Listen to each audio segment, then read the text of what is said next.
Hello students, welcome to my YouTube channel moonlight English classes. Dear students, आज के class में हम आप लोगों को बतलाने जा रहे हैं प्रेजेंट परफेक्ट टेंस के बारे में। प्रेजेंट परफेक्ट कहने ही से स्पष्ट हो रहा है कि प्रेजेंट परफेक्ट वर्तमान समय में ऐसा काम जो पूर्ण रूप से अभी अभी समाप्त हो चुका है। तो ऐसे कार्य को हम प्रेजेंट परफेक्ट टेंस के अंतर्गत हम रखते हैं। तो चलिए, जैसे मैं कहूँ कि मैं अंग्रेजी पढ़ा चुका हूँ, इसका मतलब मैं अभी अभी इस काम को पढ़ा चुका हूँ। मैंने खाना खा लिया है, तो इसका मतलब होता है कि मैंने अभी अभी खाना खाया है। तो इसका आइडेंटिटी जो होता है कि चुका है, चुकी है, या है, ई है, ये है, इस तरीके से इसकी क्या होता है, आइडेंटिटी होता है, पहचान होता है। तो चलिए हम यहाँ पे देखते हैं कि हमने इसका जो डिफिनेशन जो हम यहाँ पे लिखे हैं कि present perfect tense an action, मतलब वो काम, एन एक्शन वो काम which happens either just or already in the present time, यानी वह काम जो वर्तमान समय में या तो तुरंत या पहले से ही घटित होता है। मतलब जैसे मैं क्रिकेट खेल लिया हूं, इसका मतलब होता है कि मैं क्रिकेट खेल, मतलब पहले वो काम मैंने कर लिया है।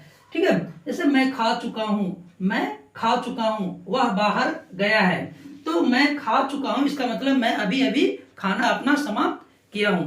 तो मैं खा चुका हूं, वह बाहर गया है, मतलब वो अभी बैठा हुआ था, वो अभी बाहर गया है, मतलब वो बाहर चला गया, वो यहाँ पे है नहीं। मतलब ऐसा काम जो वर्तमान समय में अभी अभी पूर्ण रूप से समाप्त हुआ है, तो ऐसे कार्य को हम प्रेजेंट परफेक्ट टेंस के अंतर्गत रखते हैं।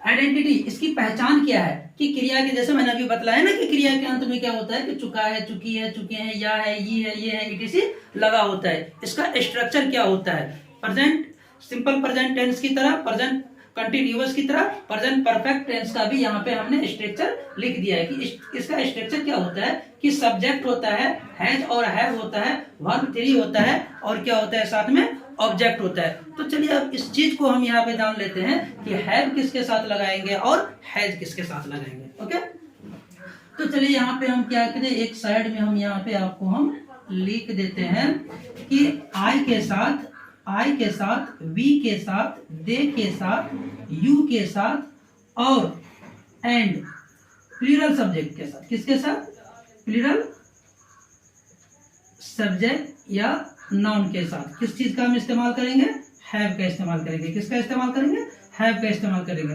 नेक्स्ट देखते हैं, ही के साथ, शी के साथ, IT इट के साथ और सिंगुलर सब्जेक्ट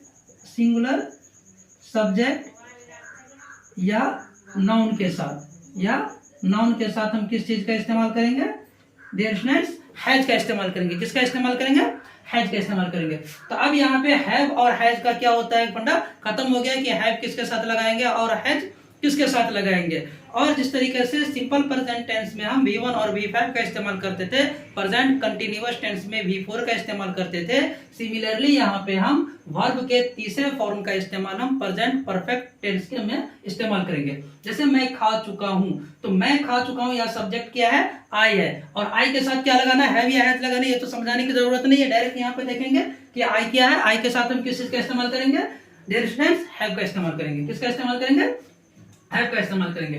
तो क्या होगा, मैं खा चुका हूं, तो आई के साथ हैव लगाएंगे, आई हैव। खाना का क्या होता है, इट का क्या होता है, इटेन। क्या होता है, इटेन। तो आई हैव इटेन। फिर आगे देखते हैं, वह बाहर गया है, तो वह बाहर गया है। मैस्कुलिन के लिए क्या जा रहा है, तो मैस्कुलिन के लिए किस चीज का इस्तेमाल करेंगे, ही का इस्तेमाल करेंगे। तो यहाँ पे ही हो गया, और ही के साथ हैव या हैज में से दोनों का किसका इस्तेमाल करेंगे हम, यहाँ पे डायरेक्ट देखेंगे, ही थर्ड पर्सन सिंगुलर नंबर है, तो हम इसके साथ क्या करेंगे, हैज का इस्तेमाल करेंगे।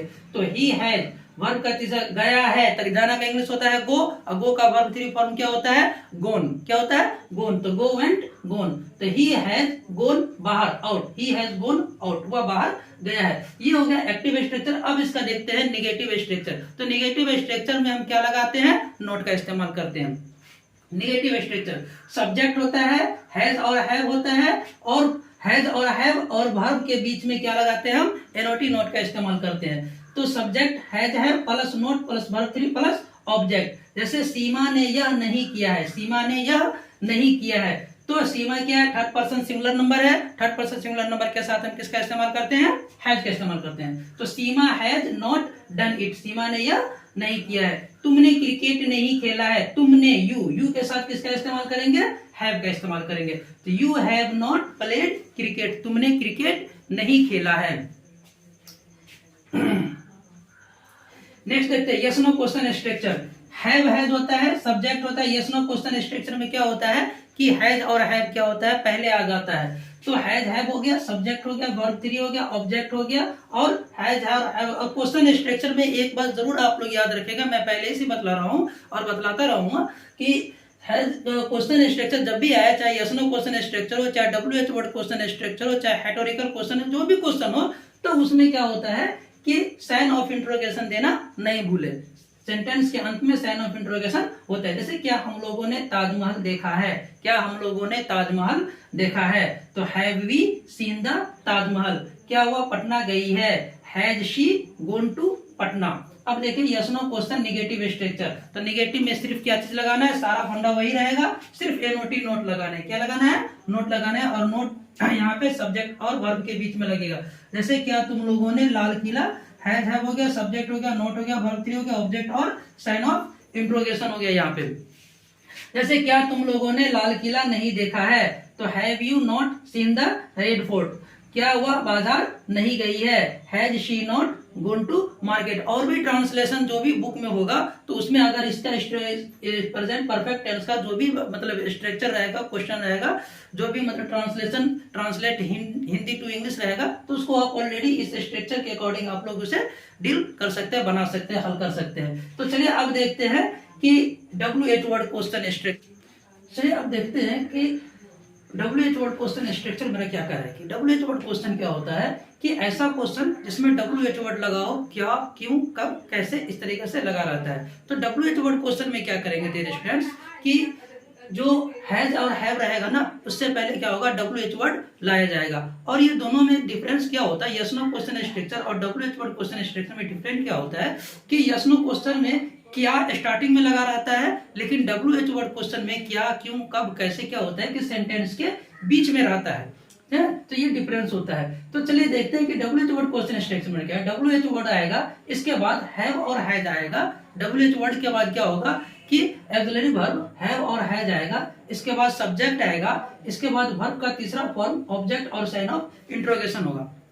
जैसे यहाँ पे देखें कि हम लोगों ने यह क्यों किया है, अभी जैसे मैंने बताया ना आपको कि सेंटेंस के बीच में क्या, क्यों, कब, कैसे लगा होता है। तो हम लोगों ने यह क्यों किया है, तो सबसे पहले क्या आएंगे, WH वर्ड लाएंगे। तो क्यों का क्या होता है, वाई होता है। क्यों का इंग्लिश का होता है वाई होता है। और यहाँ फिर देखते हैं कि सब्जेक्ट क्या है कि हम लोग, तो हम लोग क्या है, वी है। वी के साथ फिर वहां ध्यान दें कि मैंने वहां पे नोट पे क्या लिखा है कि वी के साथ हम हैव का इस्तेमाल करेंगे। तो why have we done it. Radha कब बाजार गई है, तो कब का इंग्लिश होता है when. Radha third person singular number है, इसके साथ हैज का इस्तेमाल करेंगे। तो when has Radha gone to market, when has Radha gone to market. अब आप लोगों का जो है ना WH वर्ड क्वेश्चन का एक्टिव स्ट्रक्चर जो होता है, यस क्वेश्चन स्ट्रक्चर जो होता है, इसमें आप लोगों को कोई दिक्कत नहीं होनी चाहिए। चलिए आप देखते हैं WH word question negative structure. तो निगेटिव में क्या है कि नोट का इस्तेमाल, सिर्फ नोट का इस्तेमाल कर देंगे, बाकी सब कुछ ऐसे ही रहेगा।